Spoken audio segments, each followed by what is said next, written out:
Okay, so last week we were talking about using Mos Meiser for children's education, and the argument was put forward by a number of poskim that it would be permitted to use Mos Meiser, at least for, let's say, doing a mitzvah such as teaching your children Torah.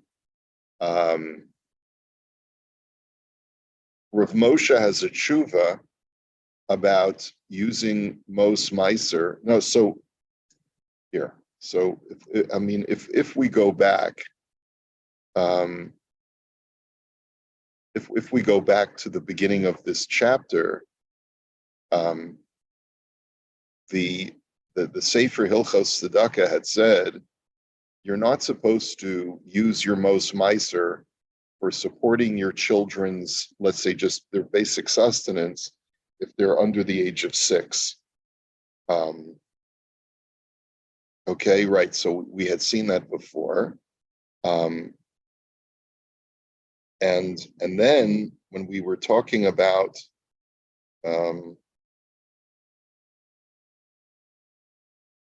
1 second. And then we got into the discussion of educating your daughters. So why do we get into a discussion of educating daughters?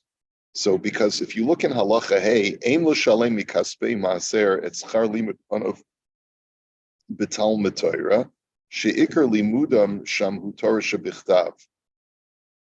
Avol mutar l'shalem mikaspei maaser b'shvil malamed prati ani dei she'yelamed et banav. So you're not supposed to use Mos Meiser when you're teaching your child Mikra, when you're teaching your child actual Tanakh, or Chumash at least. But you are allowed to pay, you are allowed to give Mos Meiser if the tutor himself is an ani, is a poor person. And let's just bring up the sec.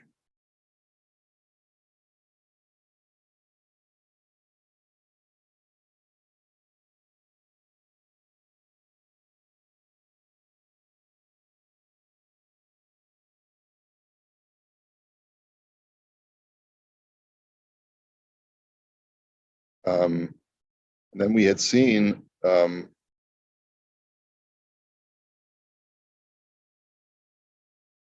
that you're allowed to pay for their Torah Sheba'al Peh. And the question is, what's the difference between their Torah Shebichtav and their Torah Sheba'al Peh? So we didn't really quantify it carefully when we learned it the first time. But let's take a look at this tshuva from Rav Moshe, who talks about the question. The person that posed him the question is, Im yecholim l'shalem schar limud levanot mimos meiser. This was a tshuva written in the 1970s. Is that no, the 1960s? Tafshin Chavches is 68. Can you pay? Can you use tuition that you pay for your daughters? Can you use that from Mos Meiser?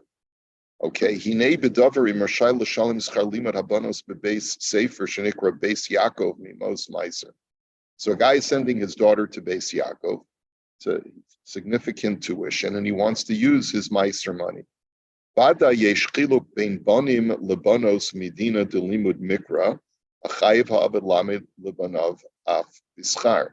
He says, one thing is clear. Based on the Gemara, a father is obligated to teach his son Mikra, teach his son Torah Shebichtav, right? Chumash. And because a father is obligated to teach his son Chumash, he cannot use Meiser money for that, because that's not considered a chesed. But as we saw in the halacha, going above that and teaching him Torah Sheba'al Peh, Gemara, that you could arguably use Meiser money. So for a son, where it's something that I'm obligated to do anyway, as the laws of a father to a son, I've got to teach him Chumash, I've got to teach him a trade, I got to teach him how to swim, right? So for all of those things, I'm not allowed to use Meiser money to pay for those things because that's my halachic obligation. Aval levanot she'ein chiyuv al ha'av lelamed lahen Torah. But for my daughters, I'm not obligated to teach them any Torah. Arei ein ze davar shebechova. So it's not, there's no obligation for me to send them to a Beis Yaakov.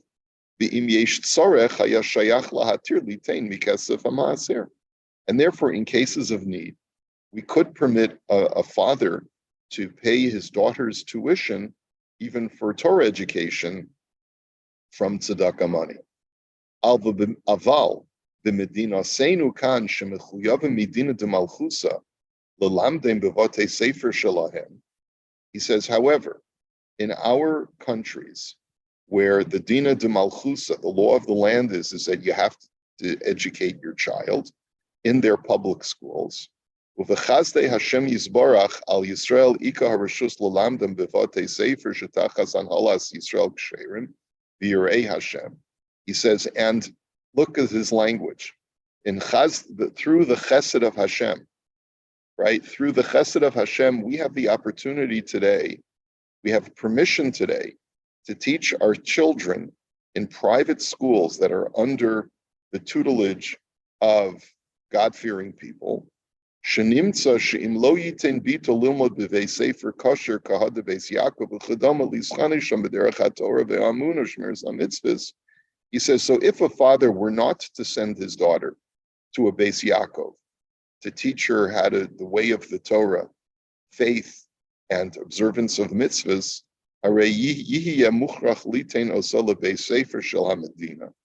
he will instead be forced to put her into a public school.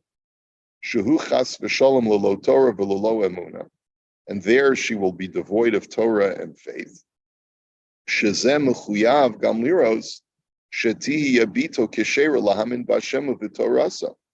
He says, here a father does have an obligation. A father has an obligation to make sure that his daughter stays Jewish, believes in God, and believes in the Torah of God. And to fulfill the mitzvahs of Judaism. In other words, I may not have a formal obligation to teach her Torah, but I do have an obligation to make sure that she will stay on the path of observant Judaism. And I would have to spend money in order to do that. And therefore, you could argue just the opposite, that because it's my obligation to put my daughter in a private Jewish school, I cannot use Meiser money for that purpose. Now, so let's take a look at an interesting halach. Ba'ayin bo'or chayim simin shin vav sif yudalid. So what is the halacha that Rav Moshe is referencing? So the halacha is as follows. Misha sholchulo shehotzio bito mibeso b'shabes lohotzia miklal Yisrael. A person, now this is brought down in the Tshuvas Harashba, and I've used this in a shir before, and I'll tell you in a minute. Let's just take a look at the halacha. The guy gets word, he's in shul on Shabbos morning. Someone comes over to him and whispers into your ear, your daughter has just run off with a shaigetz. She's just run off with her non-Jewish boyfriend. Okay? Mitzvah lasum laderech pe'amav v'hishtadel b'hatzalasa. The Shulchan Aruch says it is a mitzvah to drop everything and to run, get on the road, and try to save her. The Yotze, and the question is, can I use a car? Can I use a horse and wagon? But I'm certainly allowed to violate Shabbos law in order to save her. The Yotze afilu chutz l'shalosh parsos. He says, and you can go even beyond the tchum in order to save her. The ilo boy, and if he doesn't want to, he says, I've had enough of this girl. Just get rid of her, right? Kaifinanle, we coerce him to do it. In other words, it's not like he has an option to save her. He has an obligation to save her. Now, what's the reason? So you see from this halacha that there's an aspect of pikuach nefesh involved in saving your daughter from becoming irreligious. In other words, the scenario that's depicted by the Rashba, if you keep her in the shtetl and she falls in love with a non-Jewish guy like in Fiddler, right? You know what? We'll keep her under lock and key. She'll lose her fascination with this guy eventually, and eventually she'll marry a nice Jewish boy. But if we let her run off with the guy, we're never going to see her again. She's going to be lost. Her Yiddishkeit will be lost, and another Jewish soul will be lost. And therefore, we can justify violating Shabbos at least to go outside the tchum in order to save her. Spiritual pikuach nefesh, right? So the Mishnah Berurah says, "Chutz l'shalosh parsos, hainu afti yesh bazeh iser deoraisa le'eza poskim." He says there may even be, according to some poskim, a biblical prohibition. It's just that it's not explicit, right? V'hu hadinim yitzarech lechal Shabbos al yedei zeh be'eza milamed tes melachos gam kein shapir dami. And the Mishnah Berurah goes so far as to say that even if you'd have to violate one of the 39 malachos, we could also permit it. The kasher tamer es hadas legamre to chalel Shabbos v'tavod avodas galilim kol yameha. He says because once we lose her, she's going to throw away her faith, and she will be machalel Shabbos and worship idols for the rest of her life. V'imhu yechalel Shabbos pam echas nikra isura zuta negedze. So this is the rule, and it needs to be elaborated upon a little bit further. But we can justify one Jew doing a minor violation in order to prevent another Jew from doing multiple major violations. And this is a whole sugya. Can one Jew violate halacha in order to save another Jew from violating even worse halacha? Okay, and in this particular instance, it's permitted. So Kasav Amagin Avram, Sarachian, okay, and he goes on and talks about what if she's a minor? Are you allowed to save her in that situation? Well, because at this point she's not chayiv in mitzvahs. So the Magen Avram writes Tzarachi and we'll read it. Amabas ketana berotzim lahotzia michlal Yisrael. He says if the daughter is a minor and they want to kidnap her, they've already kidnapped her. Im Yasa Hagadol Chet Bishvila is an adult allowed to commit a sin on her behalf in order to save her. The Hakaimalan de'ein Beistin Mitzuvin lahafrisha me'isr, because Beistin is not obligated to stop her from doing an isr because she's a minor. O Dilma, or perhaps you could argue, Midi dahavi apikuach nefesh shemachalin al hakatan, or maybe it's still pikuach nefesh like Moshe were arguing. Da omrim. He says, maybe you could argue that if you know that in the future this person is going to be machalal many Shabbosos, you can be machalal one Shabbos to save them. And the El Yerabba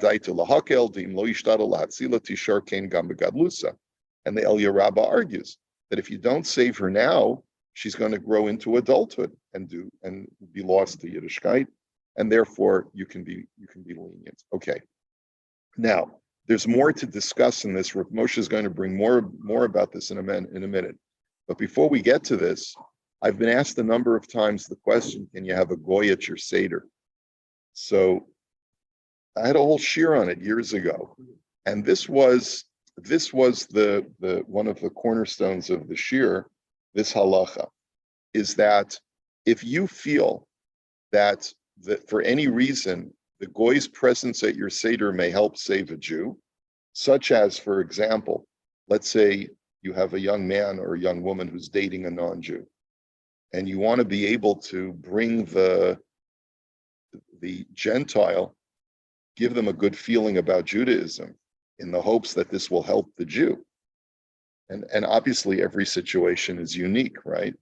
But let's say, your son is dating a non-Jewish girl. She's open to Judaism, right? It's just that she hasn't been exposed to it. So you want to be makarev the daughter in order to save the son.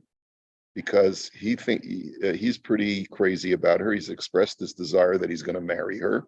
So what are we going to do? If we don't convert her, if we don't bring her closer to Yiddishkeit, we're going to lose the son.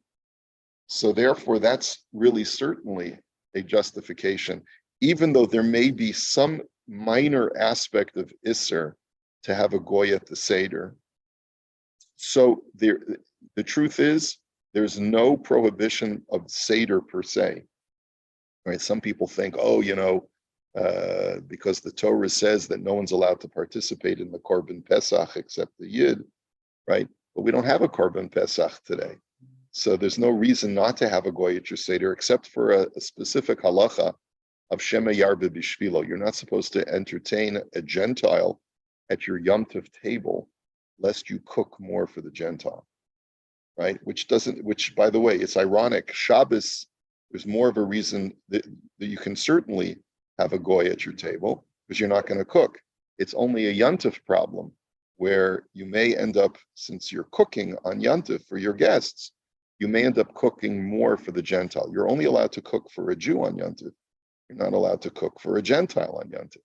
So having a Gentile at your Yom Tov table could present that problem. But that's an Isser D'Rabbanan. And so certainly if you can make the argument that this will help a Jew save potentially their life, their spiritual life, there's certainly no issue.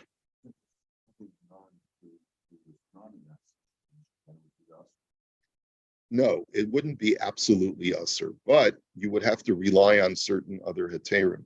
And what the poskim say is that in a situation where there's a compelling reason to have a Gentile at your Seder, you should try to have a non-Jew work for you to help you, so that in the event that you got to do something, you could always ask the Gentile to do it. Let's say cooking something for the Gentile that's at your table. So you can have a housekeeper.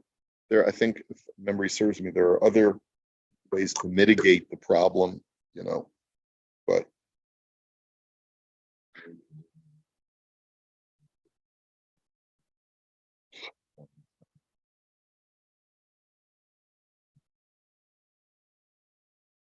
well, there could be a number of reasons.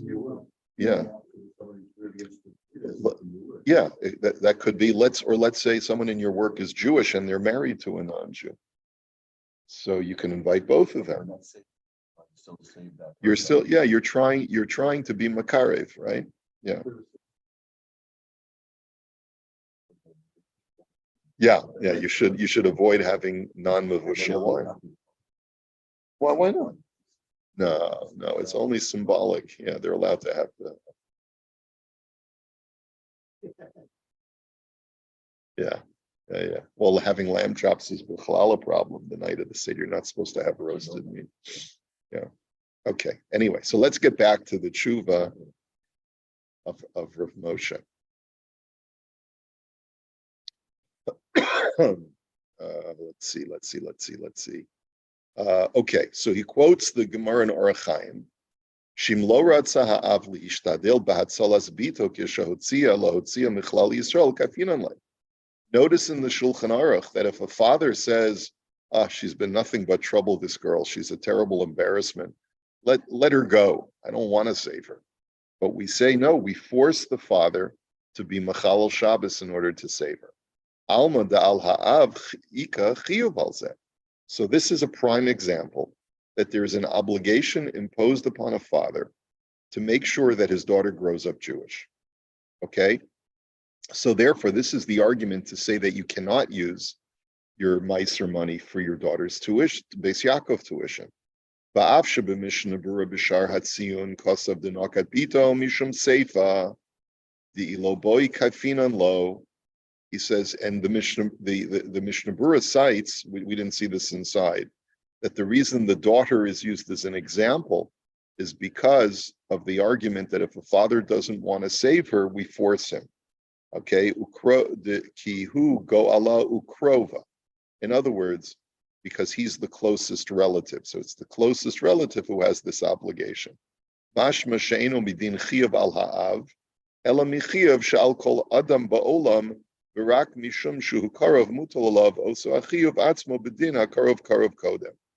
He says, which sounds like from the Mishnah Berurah that it's not a fatherly obligation. It's not because I'm her father that I'm obligated to save her if she runs off with a non-Jew.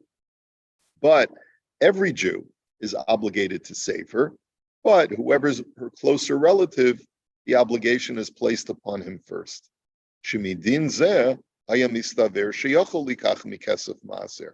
Using that kind of structure, it sounds like it's not because I'm mechuyev as a father to save her life.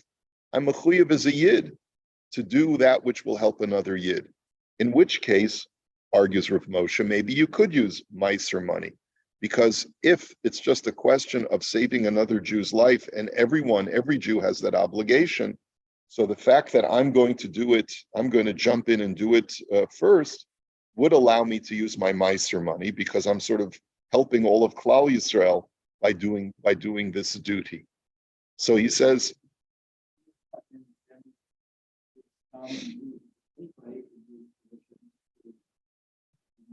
yeah, like in other words, you have Marvin. This is I know a poor orphan, right, who needs tuition to pay him to keep him out of public school. We have to save his life. So then you'd ask me, well, who's the orphan? Well, his name is Yermi Karapkin. So that's like the old joke where the Meshulach goes and he says he's collecting money for Yisaimim, for orphans in Eretz Yisrael. And so this guy's been donating to this fellow for years.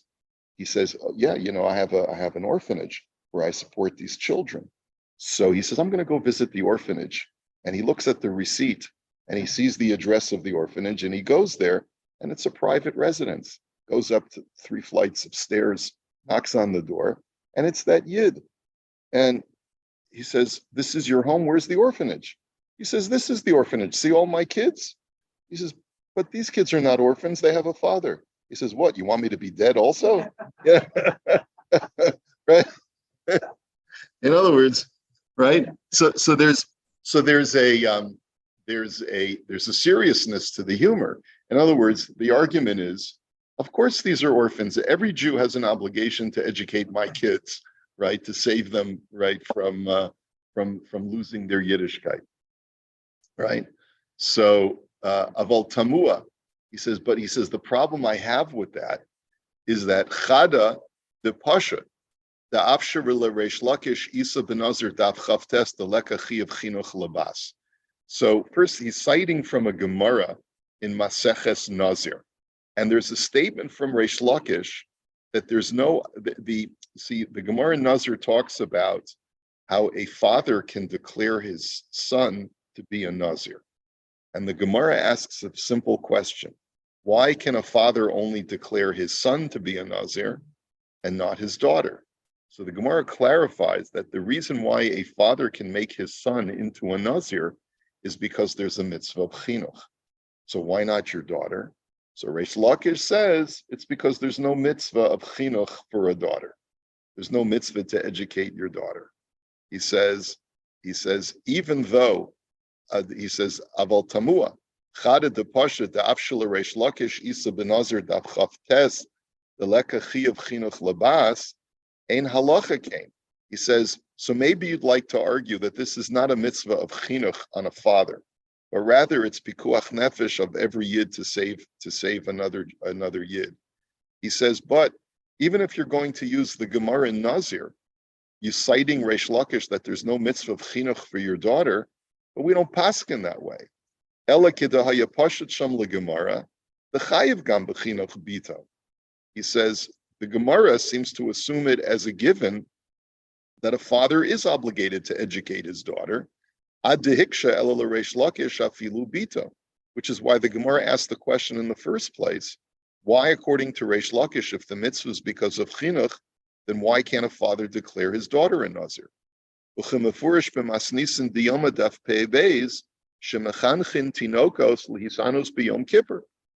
the Gemara in Yuma says that there's a mitzvah to educate children to fast on Yom Kippur, meaning even before their bar bat mitzvah, there's still a mitzvah for them to practice fasting before they are actually bar bat mitzvah. The poskim go through, okay, so what age is it considered to be safe from a health point of view for children to begin fasting? But umafurish b'gemara shuhu gam tinokos banos. The Gemara says it's not just male children, it's female children as well. So you see that there's a mitzvah of chinuch for girls. And so it's a little bit difficult to say that a father has no fatherly obligation to save his daughter's life. There seems to be clearly not just a general Klal Yisrael obligation of pikuach nefesh, but a fatherly obligation as well. Ba'od af l'tered zeh aliba d'reish lakish hu rak b'chinuch mitzvos avol olamdo lahamin b'Hashem v'toraso lishamer mi'isurin badai hu nechviyav. He says, and furthermore, even according to Reish Lakish, that there's no mitzvah of chinuch for a daughter, maybe there's no mitzvah of chinuch in specific mitzvahs like practicing how to be a nazir, right? But there's certainly an obligation for a father to educate his daughter about aspects of faith in Hashem and to know a little bit of Torah and to know how to avoid doing things that are prohibited, okay? Upashat lani as daiti sha'af bischar mechuyev bein lebein uvein labas. And therefore, Rav Moshe concludes that it would seem obvious to me that there's an obligation to educate both a son and a daughter, at least to teach them how to grow up to be observant Jews. V'nimtzu shu gam kein davar shebechova she'eno rashai likach mimos meiser. He says, and therefore, I don't see any other way than to conclude that it is an obligation to pay for your children's tuition, even your daughter's tuition, to go to a Beis Yaakov. And if so, you would not be allowed to use meiser money for that purpose. And therefore, and therefore, I don't really understand the Mishnah Berurah, because the Mishnah Berurah seems to be saying that it's not a fatherly obligation to save your daughter; it's a Klal Yisrael obligation.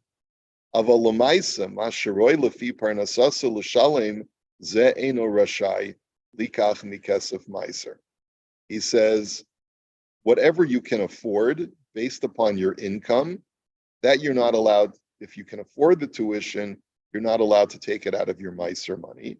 But the imevakshim yoser yachol likach hamoser mikesef hameiser. But if the tuition is so high that you really are cutting into your living expenses and you're not able to make ends meet, so then you would be allowed to take from meiser money. That's Rav Moshe's sort of peshara. He says if you can afford to pay for their tuition without dipping into your standard living, so then you should not use your meiser money. But if you can't afford it because the tuition is so high and you're not making a huge income, then you could use your meiser money for that purpose. But that's a good question. It's a really good question. Obviously, there's a lot here that's gray. But he says, but in this respect, there's no difference between sons and daughters. He says, Ulafi cheshbon meiser shelo nikar shehu mirevach pachos michdei hotza'asa. Now, what is the amount of meiser you have to tithe? So it is whatever you profit per year. Remember, this was our original question. Pachos michdei hotza'asa. Subtracting whatever your expenses are. And here, Rav Moshe seems to be using the same language as the Kitzur Shulchan Aruch, that you're allowed to deduct basic living expenses from your profits, which was the whole controversy, if you recall. And in the Sefer Hilchos Tzedakah, where he's a big machmir, right, he wasn't willing to even acknowledge that. Shemidina Potter, that if you have living expenses, you are allowed to subtract that from your profits. He says, Ki parnasas atzmo kodem l'chol adam. He says, because your own sustenance takes priority over others' sustenance. K'de'isa b'Rama, Siman Reishon and Aleph Sif Gimel. He says, as the Rama writes, B'hu l'mayla yisera umidas chasidus litain hamaiser litzdaka v'litchok b'hotzas b'nei beiso vadai ein lahachmer bazeh. It's considered an act of piety if by giving tzedakah, you're going to actually be reducing the quality of life for your own family.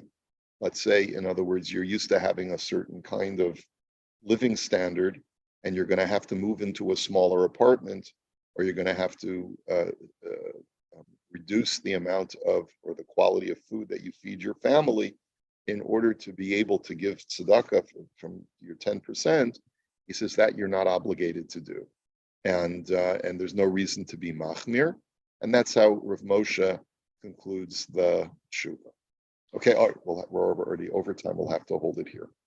Okay, take care, everybody.